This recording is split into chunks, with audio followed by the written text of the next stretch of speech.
Mesdames, Messieurs, bienvenue. L'émission Dites-moi tout, votre magazine, a le plaisir de recevoir aujourd'hui un invité qui va tout nous dire. Il s'agit du révérend Filio Lumingu, qui est le pasteur responsable de l'église Family of Christ Church, en français Église Famille de Christ. Il va tout nous dire, évidemment, autour d'un grand thème aujourd'hui. Réjouis-toi, c'est la saison de grâce.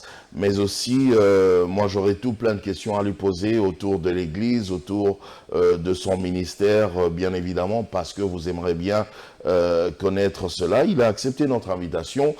Révérend Filio Lumingu, shalom et bonsoir. Shalom, tonton Jaco. Merci d'avoir accepté notre invitation. C'était un honneur et un grand plaisir. En tout cas.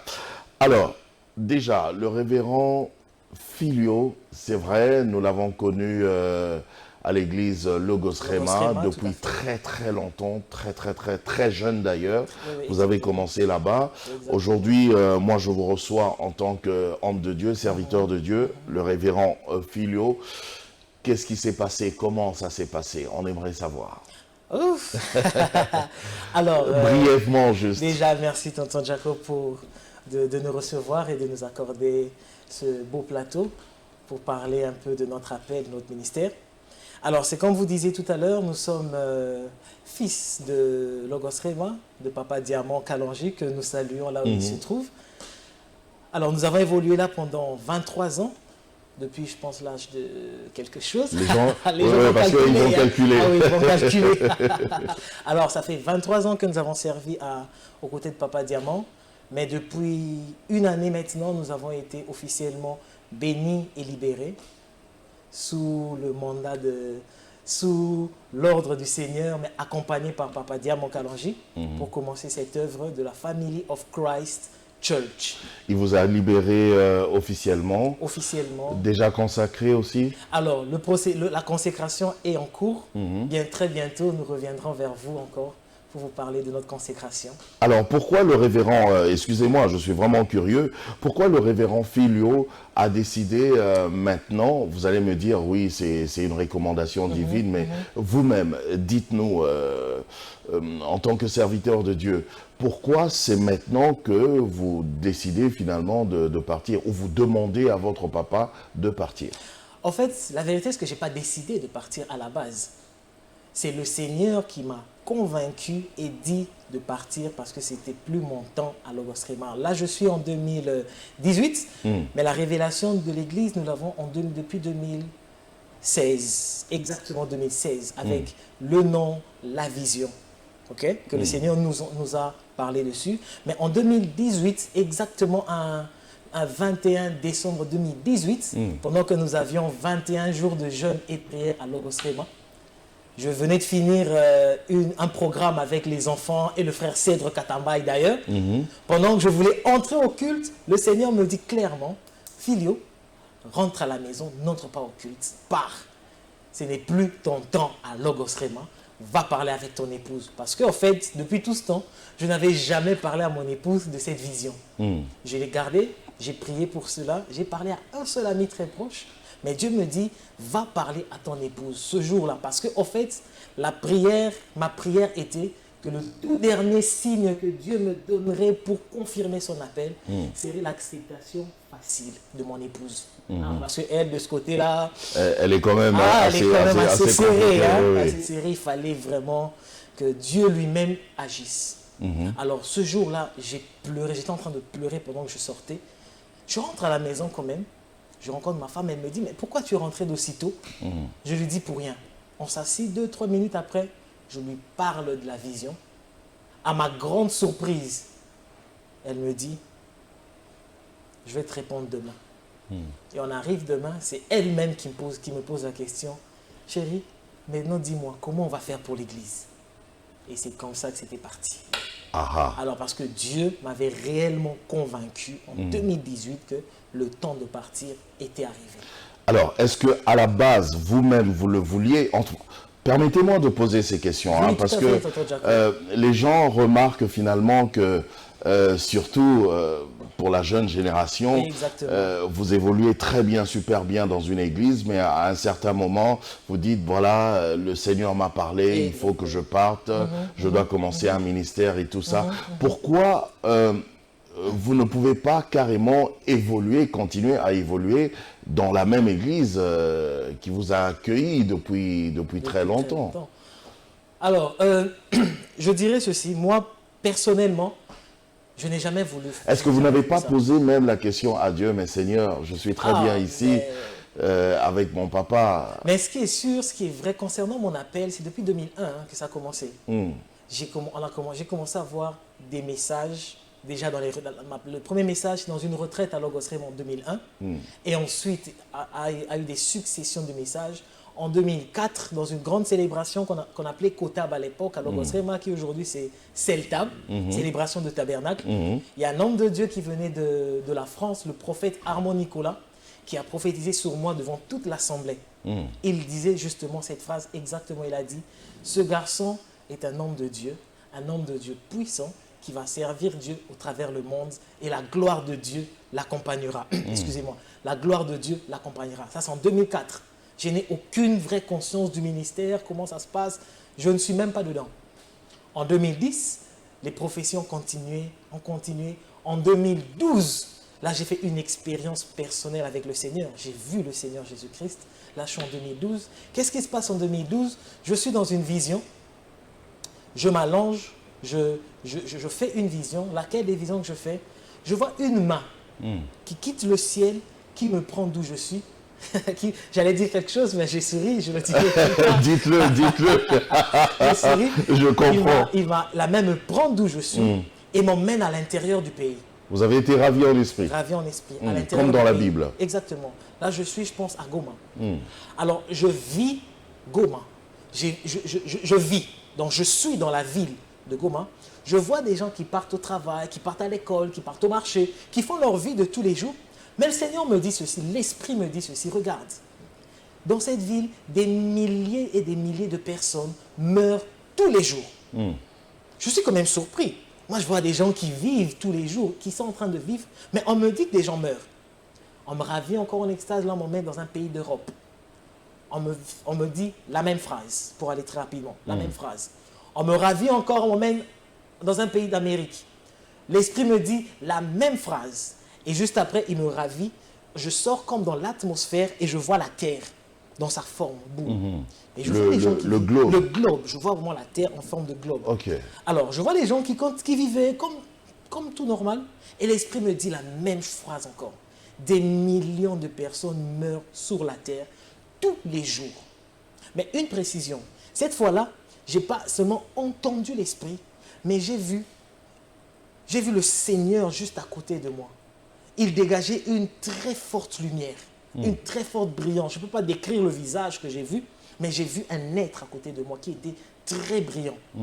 Mais la particularité de cette présence qui m'était humainement étrangère, parce elle dégageait une telle paix et une telle amour. Et ça me mettait en confiance. Ouais, ça m'avait tellement mis en confiance et j'ai compris tout de suite que ça, c'est mon Seigneur qui est juste à côté de moi. Et il me dit cette phrase. Que fait l'Église? Les gens meurent tous les jours. Mais que fait l'Église? Et je reviens à moi. J'ai fermé mes yeux, il était minuit. J'ai ouvert mes yeux, il était 4h30. Pour moi, c'était 30 secondes. Mais la vision a pris près de 4 à 6 heures. Ah oui, ouais. Parce qu'en esprit, on perd le... On perd le fil de temps. Voilà. On perd la notion du temps. Voilà, on perd la notion du temps. Il me dit, que fait l'Église? Et lorsque je suis revenu à moi, j'ai prié et j'ai tout de suite compris le message du Seigneur. Que le Seigneur pousse un cri d'amour à l'égard des âmes qui sont en train de mourir. Et il cherche des hommes qui iront et qui vont prêcher l'évangile. Qui sont en train de mourir physiquement. Spirituellement. Spirituellement. Ok. Spirituellement. Parce que il meurt comment? La séparation d'avec Dieu. Parce que quand Dieu dit à Adam et Ève, si vous mangez le fruit de l'arbre défendu, vous mourrez. Justement, ils ont mangé, mais physiquement, ils ne sont pas morts. Mais cette mort-là, c'est de la séparation de l'homme d'avec Dieu. Alors Dieu voudrait renouer la relation de l'homme avec lui. Mais là, il passe par le canal de son Fils Jésus-Christ. C'est comme ça que Jésus à côté de moi me disait, que fait l'Église? Il voudrait que l'Église parle. Mais ne parle pas de tout et de rien, mais parle de Jésus. Parle de Jésus. C'est vrai que ça, c'est ça. Vous venez d'ouvrir vraiment une brèche, mais je pense qu'on pourra en parler une autre fois, parce que c'est très intéressant ce que vous êtes en train de dire. Important pour l'Église, important même pour toute la nation, très très important. Alors la mission, le Seigneur vous a permis de commencer une mission, il vous a donné la vision clairement, et je vois même le nom même de l'Église, c'est autour de la famille, des familles. Comment vous expliquez ça? Ok, justement. Alors, en 2012, j'ai commencé un ministère. Je regroupais les gens parce qu'en 2010 déjà, le Seigneur me parle, il me dit, réunis des gens, les familles. Il m'avait commencé d'abord par ma famille. Hein. Tout a commencé par ma Votre famille. propre famille. Ma maman, mon papa, mes frères et sœurs. Réunis des gens. Bon, eux, c'était facile. Ils savaient que vous étiez serviteur de Dieu. Ça, c'était très simple quand même. Mais c'était toujours pas facile parce que, vous savez, on n'a pas toujours des frères qui sont faciles à tirer, à suivre et qui croient en vous, justement, même Jésus, dans sa propre patrie. C'est ça, c'est ça. En lui. Mais bon, j'ai quand même eu la grâce d'avoir des frères qui croient en moi et des parents aussi. Alors, c'est parti de là. Alors, Dieu me disait de réunir des gens avec qui nous allons prier, nous allons célébrer son nom et prêcher Christ. J'ai refusé de le faire pendant plusieurs temps. Et un jour, un de mes amis, dans une convention aussi de Logos Rema, qui vient et qui me parle de la part du Seigneur, à l'époque il est orateur, le pasteur Olivier Pataoli de la Compassion aujourd'hui, qui me dit, il me parlait avec tellement de rage de la part du Seigneur, c'était une sainte colère de Dieu, qui me dit, Filio, si tu ne commences pas ce que je te dis de faire, réunir des gens pour prier avec eux, moi-même l'Éternel, je vais mettre fin à ta vie. J'ai eu très peur. Oh, à ce point-là. J'ai dit, mais oui, mais attendez la suite. J'ai eu peur, j'ai dit, mais Seigneur, je veux mettre fin à ma vie. Il dit, oui, je le ferai si tu ne commences pas.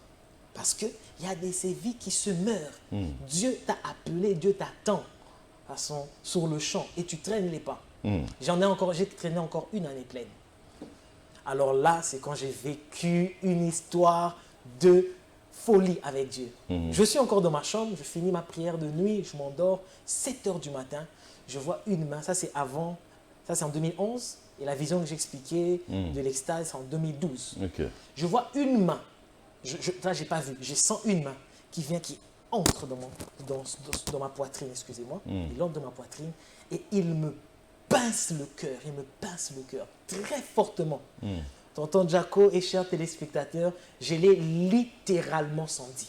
Okay. Je dis physiquement senti. Pendant qu'il me pinçait, il me dit, je t'avais dit, si tu ne commences pas ce à quoi je t'ai appelé, je vais mettre fin à ta vie. C'est en 2011. Il a tellement pincé mon cœur. J'ai eu tellement mal. J'ai crié dans ma chambre, Seigneur, pardonne-moi. Je décide de commencer. Le Seigneur me dit, ok, ce mois, le 29, chez vous à la maison, il y a un groupe de prière qui viendra prier avec vous. Commence directement avec eux, prie avec eux. Le 29, c'était un 29, je n'étais même pas informé de ce programme-là.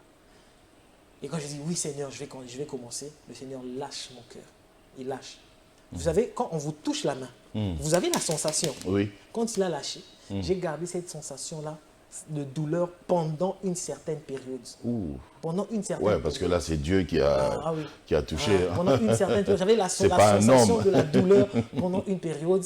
Et le 29, un vendredi 29 janvier de cette année-là, 2011, si je ne me trompe pas, j'ai commencé à réunir les gens avec ce groupe-là, qui n'était même pas moi qui devais prêcher ce jour-là. Ils avaient déjà un orateur. Et il s'est fait que l'orateur, quelques heures avant, a dit, écoutez, moi je ne pourrais pas venir. Et c'est comme ça qu'on m'a... Mais oui, justement, mais pour sauver les âmes, vous pouviez sauver n'importe quelle âme, parler à n'importe quelle personne. Pourquoi cet accent sur les familles? Ok, justement. Alors là, quand nous avons commencé le ministère, c'était parti sur les familles. Comme j'ai dit, la petite histoire, c'était réunir ta famille pour célébrer et prier le Seigneur ensemble avec ta famille. Et ça a évolué. On a commencé à réunir les familles de partout qui ont commencé à venir ou ont prié dans notre parcelle familiale où nous avons commencé à prêcher, structurer et faire un ministère des familles. Mais maintenant, quand il a fallu commencer l'église, le Seigneur m'a donné le nom Family of Christ Church et un passage des Écritures qui est dans Luc, excusez-moi, qui est dans Éphésiens 2, 19. Qui dit quoi? Qui dit, désormais, vous n'êtes plus étrangers, mais vous êtes membres de la maison de Dieu, gens de la famille de Dieu. Alors, pourquoi les familles? Parce que déjà, même lorsque nous sommes sauvés en Christ, Dieu nous introduit dans une famille. Qui est la famille spirituelle dans laquelle Dieu est notre Père. Et les familles aussi, pourquoi? Parce que justement, la famille est la base de la société. Je me suis toujours dit, je disais ça souvent à mes ouvriers ou mes collaborateurs de l'époque, si toutes les familles de la terre sont sauvées, nous aurons une nation beaucoup plus meilleure, une nation de plus de qualité et une nation de plus d'impact et une plus forte nation. Si toutes les familles de la terre sont sauvées. Parce que justement, ce qui constitue nos sociétés, ce qui constitue la société, les entreprises, partout où nous allons, ce sont des personnes qui ressortent d'une famille. Alors, si déjà de par leur famille, ils ont la notion, l'éducation chrétienne, spirituelle, et qu'ils amènent dans la société, je crois que la société sera beaucoup plus forte, avec plus de qualité et de personnes de bonne moralité. Ah oui. Vu sous cet angle-là, je suis d'accord avec vous, bien évidemment. Alors, il y a un thème, réjouis-toi, c'est la saison de grâce. C'est ce que vous êtes d'ailleurs en train de prêcher ces derniers temps. Déjà, la grâce, si on doit juste comprendre la grâce, c'est quoi? Parce qu'on parle toujours de grâce, grâce. J'entends même les gens, comment vas-tu? Grâce sur grâce. C'est quoi la grâce? Je vais comprendre un texte des Écritures sur laquelle nous sommes fondés et j'aimerais bien comprendre la version parole de vie. Je vous en prie. Écoutez ce que Luc 4, verset 19 nous dit. J'aime bien cette version, il dit, je vais prendre à partir de 18, c'est Christ qui parle, il dit, « L'Esprit du Seigneur est sur moi. Oui, il m'a choisi pour apporter la bonne nouvelle aux pauvres. Il m'a envoyé pour annoncer aux prisonniers, vous êtes libres. Et aux aveugles, vous verrez clair de nouveau. Il m'a envoyé pour libérer ceux qui ne peuvent pas se défendre. Pour annoncer. D'autres versions disent pour publier. Une autre encore dit pour proclamer. Amen. Pour proclamer. Alors, quand on parle de annoncer, publier, proclamer, c'est-à-dire faire entendre. Il faut qu'un plus grand nombre de personnes entendent cette bonne nouvelle. Et c'est quoi qu'il est là pour? C'est quoi qu'il est annoncé? Il dit, c'est pour annoncer que c'est l'année où vous verrez la bonté du Seigneur. Comment je vais définir la grâce? La grâce, c'est vivre la bonté du Seigneur. La bonté du Seigneur. La bonté du Seigneur. Là où vous ne faites pas d'efforts, mais la bonté du Seigneur vous donne des résultats. Là où vous vous battez pas, mais c'est la bonté de Dieu qui fait ça. Un peu comme ce qui se passe avec les enfants d'Israël, avec la manne.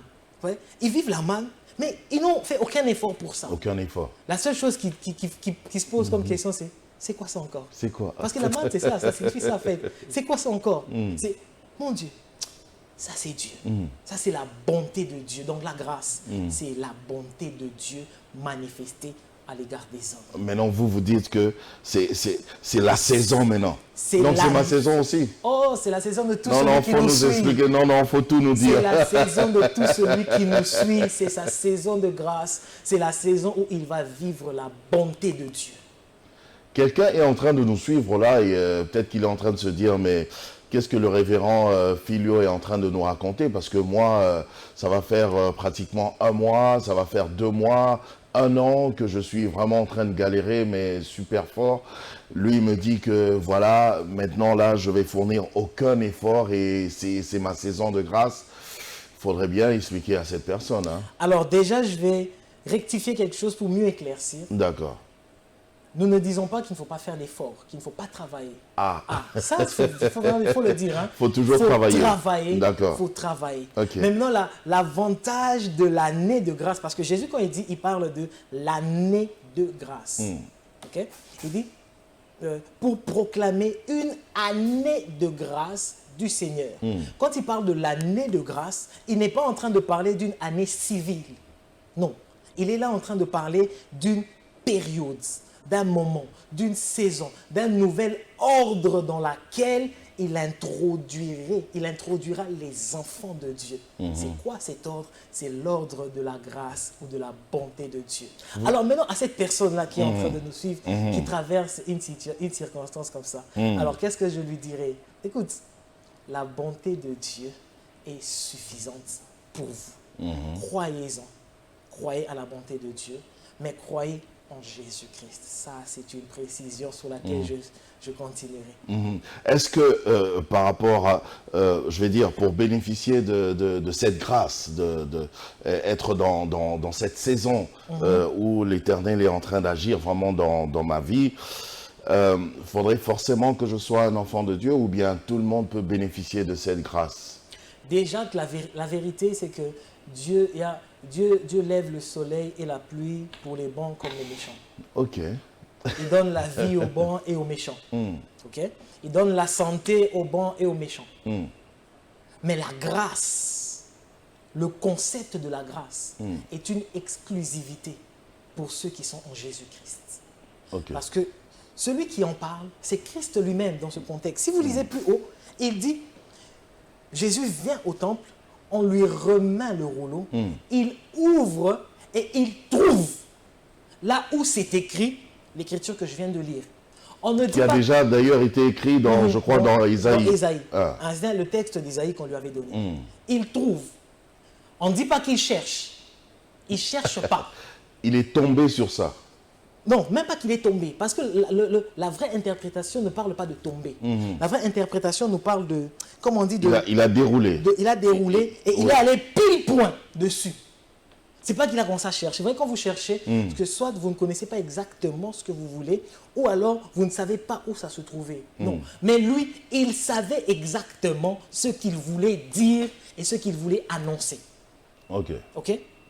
Il savait exactement. Alors il ouvre, il trouve directement ce qu'il n'a pas cherché. Il est pile point allé là où il voulait parler, de quoi il voulait dire. Et quand il finit, qu'est-ce qu'il dit? Cette parole s'est accomplie aujourd'hui. Ok. Ça s'accomplit en qui? En lui-même, Jésus-Christ.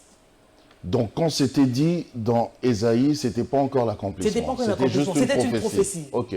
C'est une prophétie qui annonçait celui qui viendra l'accomplir. Ok. Maintenant, Christ est venu et il a accompli cette parole. Alors, l'année de grâce, la saison de grâce, c'est Christ qui nous introduit dans cela.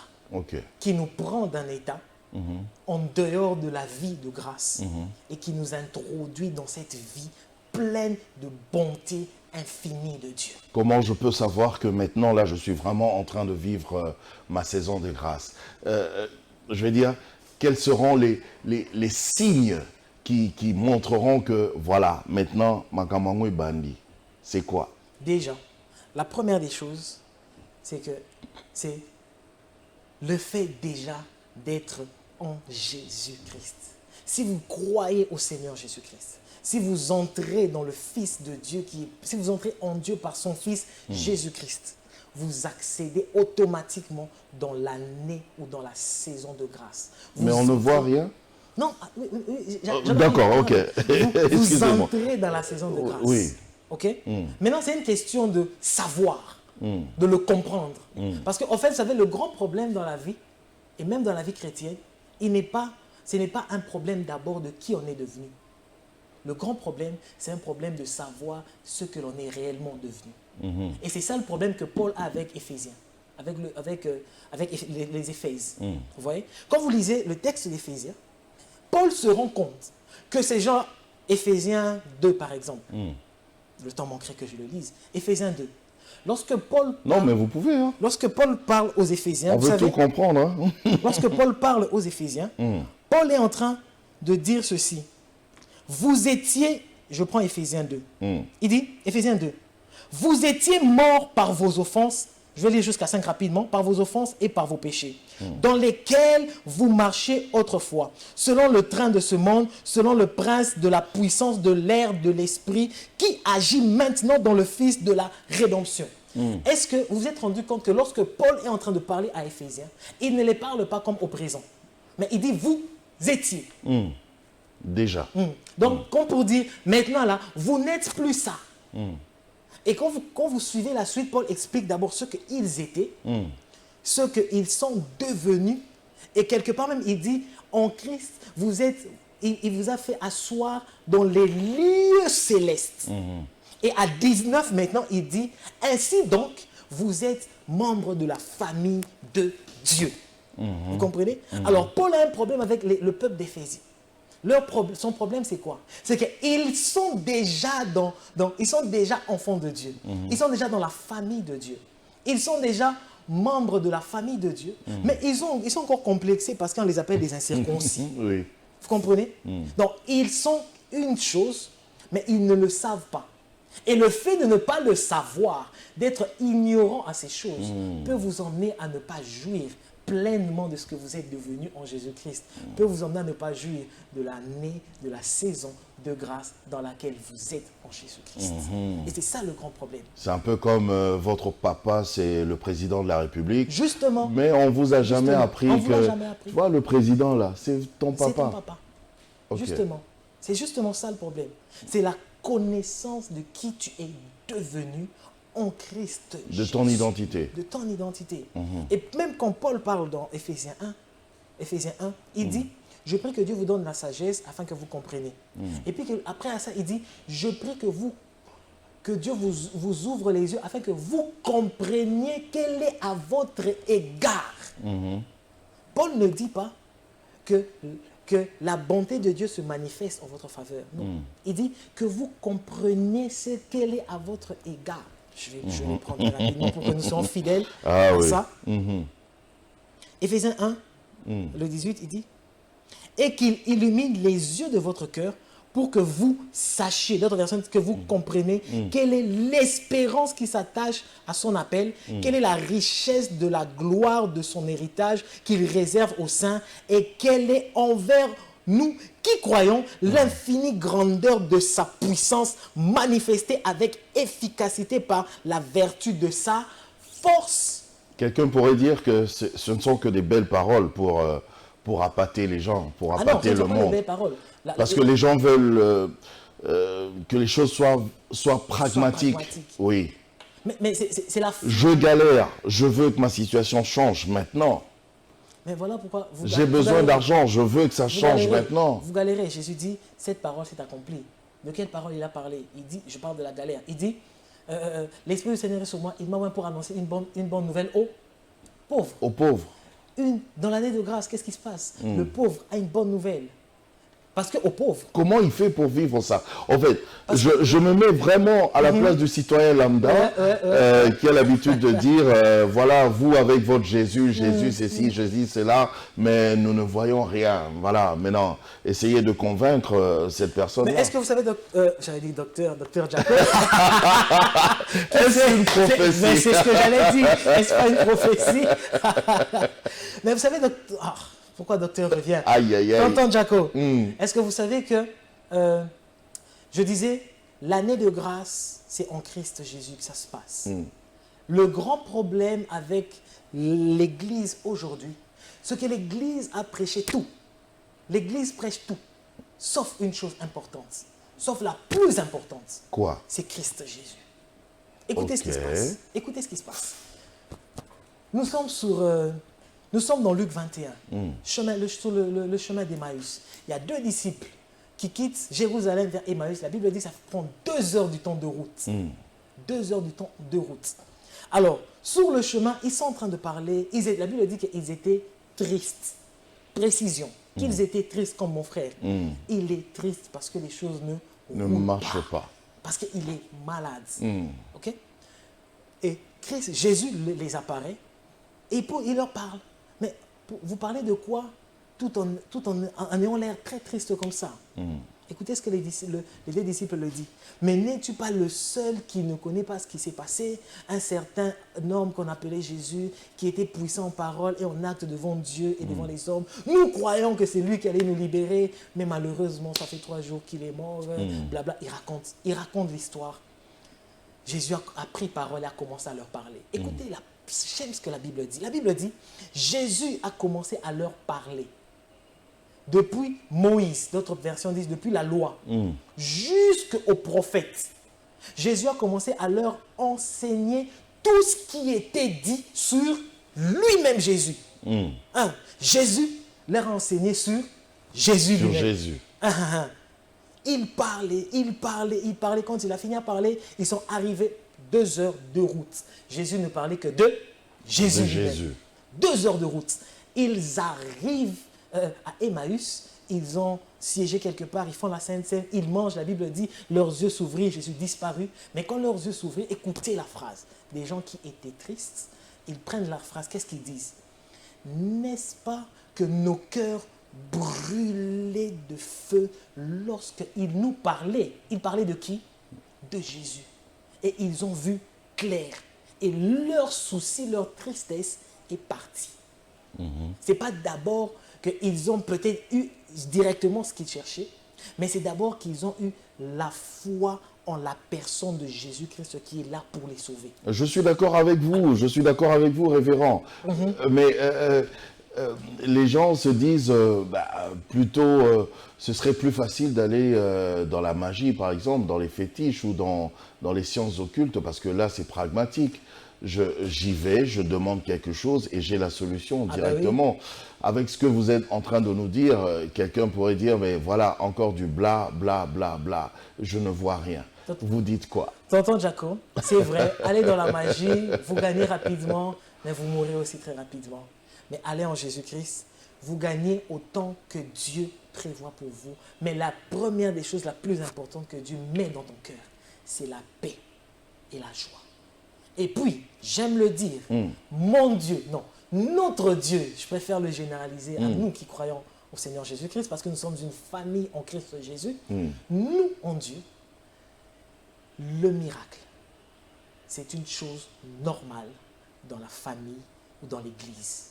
Parce que quand Christ parle, il dit, annoncer une bonne nouvelle, guérir les malades, libérer les opprimés, délivrer les captifs, restaurer les cœurs brisés. Donc, quoi de plus normal que lorsque nous croyons en Jésus-Christ?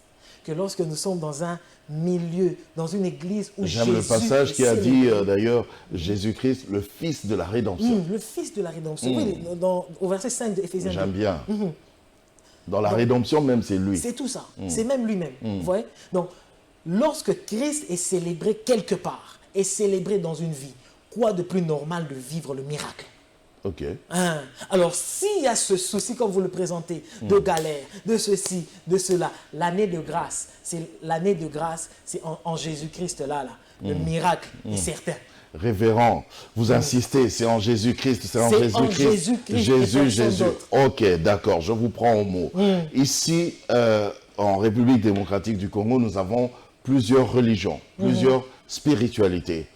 Vous parlez de Jésus. Seul. Donc, c'est-à-dire que les autres qui ne font pas partie de votre spiritualité, je vais dire du christianisme, de la chrétienté, ne vont pas bénéficier de cette saison de grâce. Ah, mais voilà pourquoi nous sommes là pour leur parler de Jésus. Et j'ai une écriture pour vous pour cela. Écoutez ce que Jean 17 dit. Après avoir... Donc, vous avez tout prévu aujourd'hui, on dirait. Hein? Bon, je crois que c'est l'Esprit qui nous conduit. Amen. Alors, Jean 17, de 1 à 2. Écoutez.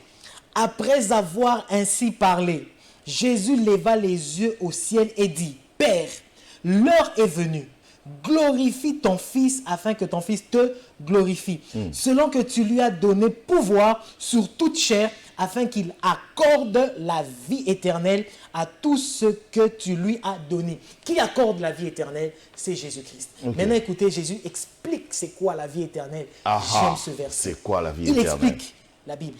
Jésus dit, or, la vie éternelle, oh, alléluia, il dit, c'est qu'ils te connaissent, toi, le seul vrai Dieu. Vous voyez cette phrase-là, le seul vrai, ça met toute la différence entre notre Dieu et tous les autres. Et tous les autres dieux. Le seul vrai Dieu. Dieu. Ok. Mais écoutez ce qu'il ajoute en disant, et C'est sans polémique, hein? C'est sans c'est sans polémique. polémique. Ok. C'est vraiment sans polémique. Il dit, le seul vrai Dieu est celui que tu as envoyé, Jésus. Donc on peut adorer tous les autres dieux comme vous le voulez, mais le seul vrai Dieu, l'unique, c'est celui que Christ est venu enseigner. Maintenant, écoutez la suite. Le seul vrai Dieu est celui que tu as envoyé, Jésus-Christ. Ok. La conjonction « est » exploitée dans ce texte, en grec, est aussi remplacée par « c'est-à-dire ». Le « est » est aussi remplacé par « c'est-à-dire ». Donc, si nous employons ça ici, écoutez ce que ça va dire. Ça dit « Or, la vie éternelle, c'est qu'ils te connaissent, toi, le seul vrai Dieu. C'est-à-dire celui que tu as envoyé, Jésus-Christ. » Ok. Jésus-Christ. Mais bon, c'est vrai qu'aujourd'hui, on ne parle pas de ça, mais si je peux me permettre d'ouvrir une petite fenêtre, allez-y. sur ça aussi, il y a quand même un petit débat. Je pense qu'on pourra en parler avec d'autres serviteurs de Dieu un autre jour. Est-ce que Jésus est Dieu? Parce que là, on dit celui que tu as envoyé. C'est lui que toi, Dieu, tu as envoyé. Le seul vrai Dieu a c'est-à-dire envoyé Jésus-Christ. C'est-à-dire Jésus-Christ. Que tu as envoyé. Que tu as envoyé. Donc, tu n'es que l'envoyé. Jésus n'est que l'envoyé. donc, Enfin, aidez-nous. Donc, il dit celui que tu as envoyé. Non, c'est-à-dire celui que tu as envoyé, Jésus-Christ. Donc, Jésus-Christ s'identifie au seul vrai Dieu. Donc, Jésus-Christ est Dieu. Ok. On ferme cette parenthèse. Alors, comme ça, il y aura justement l'inauguration finalement de l'église. Exactement. C'est carrément une église, hein? C'est pas un ministère. C'est une église. C'est une église. Ce sera quand? Alors, l'inauguration sera faite par une célébration, une très grande célébration que nous avons dénommée justement Année de grâce. Année de grâce. Première édition. Première C'est édition. la première édition de la célébration Année de grâce et elle se tiendra du 18 au 21 mai. Donc du mercredi 18 au samedi 21 mai 2021. 2022, pardon. 2022. À quelle heure? À partir de 16h30 et nous allons finir ponctuellement à 19h30. Je précise, ponctuellement à 19h30. Donc on peut commencer aussi ponctuellement. Oui. Oui. L'église se trouve où? Alors là, nous démarrons sur l'avenue Isangui, dans la commune de Lingwala. Isangui, dans la commune de Lingwala, au numéro 129. La salle c'est une salle qui s'appelle Olela. Pour ceux qui connaissent un peu le coin, c'est là où le pasteur Mike Kalamba aussi avait un peu démarré. Alors c'est là que nous sommes, nous allons commencer là-bas. Isangui à 15-20 pas de Mouchi. Donc quand vous êtes sur la direction Mouchi, c'est à 15-20 pas. C'est là que nous sommes. Isangui 129. Une question de curiosité, révérend. Allez-y, docteur. Allez. Vous avez docteur, là. Alors, je crois que ça va partir comme ça. Je crois que ça va partir comme ça. Cette prophétie. Alors, voilà. Vous avez déjà, à part l'œuvre du Seigneur, vous avez déjà des responsabilités à vous, professionnelles. Alors, maintenant, il y a l'œuvre du Seigneur qui s'accentue encore. Exactement. Comment vous allez faire? Vous savez que mon pasteur nous a appris une chose, c'est l'organisation. Mon père dans la foi. L'archevêque Diamant nous disait qu'il n'a pas confiance aux gens qui ont du temps. Il a confiance aux gens qui créent le temps. Qui savent s'organiser pour faire les choses. Il nous disait, si tu as créer le temps, c'est savoir s'organiser. Se disponibiliser. La méthodologie de travail, d'organisation. Il nous disait, si tu as du temps, je ne te donne pas de responsabilité. Parce que les gens qui ont du temps ont la maladresse de toujours avoir du temps. Ok. Et ils ne finissent par ne rien faire. Ok. Vous voyez? Alors, comment on fait? Dieu dans sa grâce, c'est vrai que c'est pesant, c'est lourd, c'est difficile. Voilà pourquoi les disciples même qui enseignaient la parole avaient laissé toute la charge de l'organisation aux diacres, aux anciens, et eux se concentraient à l'enseignement. Justement, se concentrer à l'enseignement. Mais bon, au stade où nous en sommes, c'est très difficile de se concentrer qu'à ça parce qu'après, vous savez, on a une famille, on a femme, on a enfant. Mais après aussi, je suis passionné pour le travail que je fais en dehors de l'église. Mais ma casquette que nous présentons, c'est ministère, homme de Dieu, pasteur. Et ça, c'est moi et c'est ma vie. Révérend, permettez-moi de poser cette question puisque vous êtes là en tant que serviteur de Dieu. Les gens se plaignent maintenant quand même par rapport à ce qui se passe dans l'église entre serviteurs de Dieu. Trop de conflits, trop de guerres, trop de clashs même. Voilà. Qu'est-ce que vous pouvez dire par rapport à cela? Mais là, vraiment, je vous pose la question en tant que serviteur de Dieu, mais aussi en tant qu'observateur. Je vais répondre en tant qu'observateur et en tant que serviteur de Dieu par une écriture. Écoutez ce que les Écritures disent, juste dans Éphésiens 4. Écoutez, il dit, de 1 à 3, il dit, « Je vous exhorte donc, moi le prisonnier dans le Seigneur, à marcher d'une manière digne de la vocation qui vous a été adressée.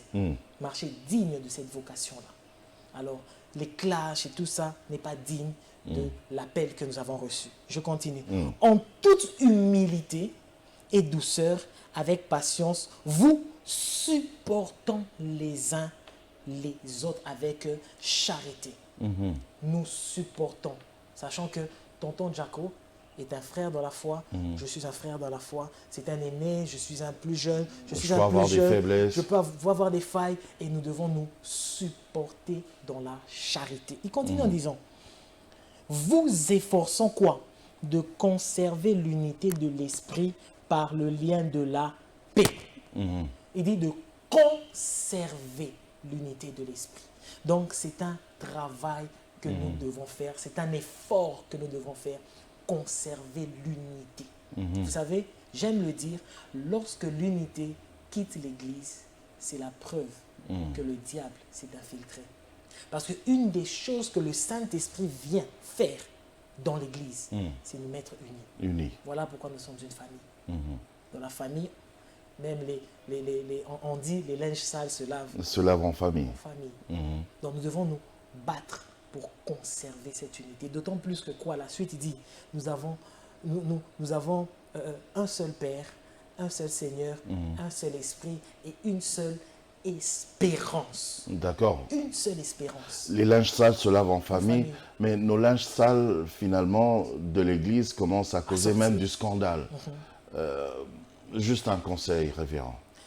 Juste un conseil, c'est comme les Écritures le disent, ayons les sentiments qui animaient le Christ, que ce même sentiment nous anime. En tout cas, je suis désolé, ceux qui me connaissent savent comment je le combats, peu importe la faiblesse, la faille d'un frère dans la foi. J'ai dit un jour à un frère, j'ai dit un jour à un ami, si ton mari ou ton grand frère tombe dans un scandale de sextape, vas-tu partager cette vidéo? Non. Pourquoi tu le partages quand c'est le mari d'autrui, le papa d'autrui, le frère d'autrui, la sœur d'autrui? C'est choquant. Mais nous, chrétiens, nous devons nous battre pour ne pas publier ce genre de choses, pour étouffer ce genre de choses et pour soutenir ce frère dans la prière et non pas l'exposer. Donc, un conseil, efforçons-nous. Donc, ça le protège lui, ça protège l'Église en même temps. Et ça protège même les fidèles et les païens. Et les païens. Parce qu'il faudrait que les païens viennent, mais quand ils voient ça, comment ils viendront? Ah, vous voyez? ok. Alors, toute personne qui partage ce genre de vidéo, en tant qu'enfant de Dieu, contribue au plan du diable contre l'Église. Ok. En tout cas, ça aura été votre dernier mot, mais juste un rappel par rapport, rappelez-nous juste ce grand rendez-vous du 18 au 21 mai, à partir de 16h30, oui, rappelez-nous, vous-même parlez-en. Alors, bien-aimé, c'est un merveilleux événement, une belle célébration, année de grâce, comme nous l'avons dit. Le Seigneur va nous introduire dans l'année de grâce et ensemble, nous allons célébrer l'année de grâce. Hein, on va la célébrer. Et qui nous introduit dedans? C'est la personne de Jésus-Christ qui vient avec tous les bénéfices de la croix, guérison, miracle, restauration, prospérité. Il vient avec tout ça. Et c'est du 18 au 21 mai, du mercredi 18 au samedi 21 mai 2022. L'église, c'est Family of Christ Church. C'est sur Isangi 129 dans la commune de Lingwala. Ils peuvent dire famille de Christ. Hein? Famille de Christ en français. À 10 pas de Mouchi. Alors nous aurons des bons orateurs. Hein, ça, ok, tiens. On a des très très très bons orateurs qui vont développer ce thème. Réjouis-toi, c'est la saison de grâce. Nous avons le pasteur Trésor Fambouani de l'église Philadelphie, Maison de Miséricorde à Kitambo, que je salue, pasteur. C'est mon frère, c'est mon ami. Je vous salue, pasteur. Il y a... On l'attend sur ce plateau aussi. Hein.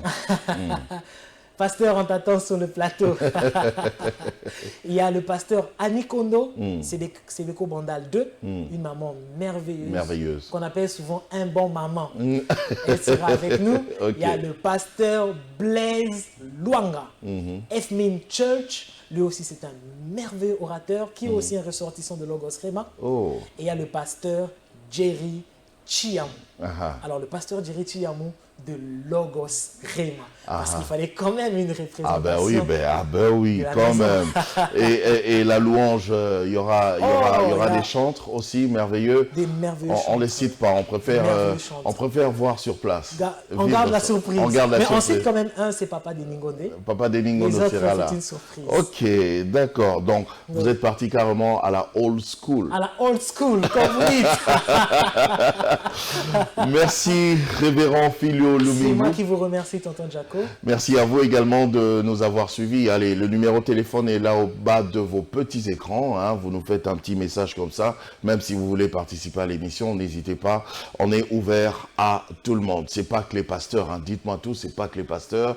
C'est aussi même les politiciens, les opérateurs économiques et tout ça. Venez, vous allez tout nous dire autour de ce que vous faites. Que Dieu vous bénisse. Au revoir. Au revoir.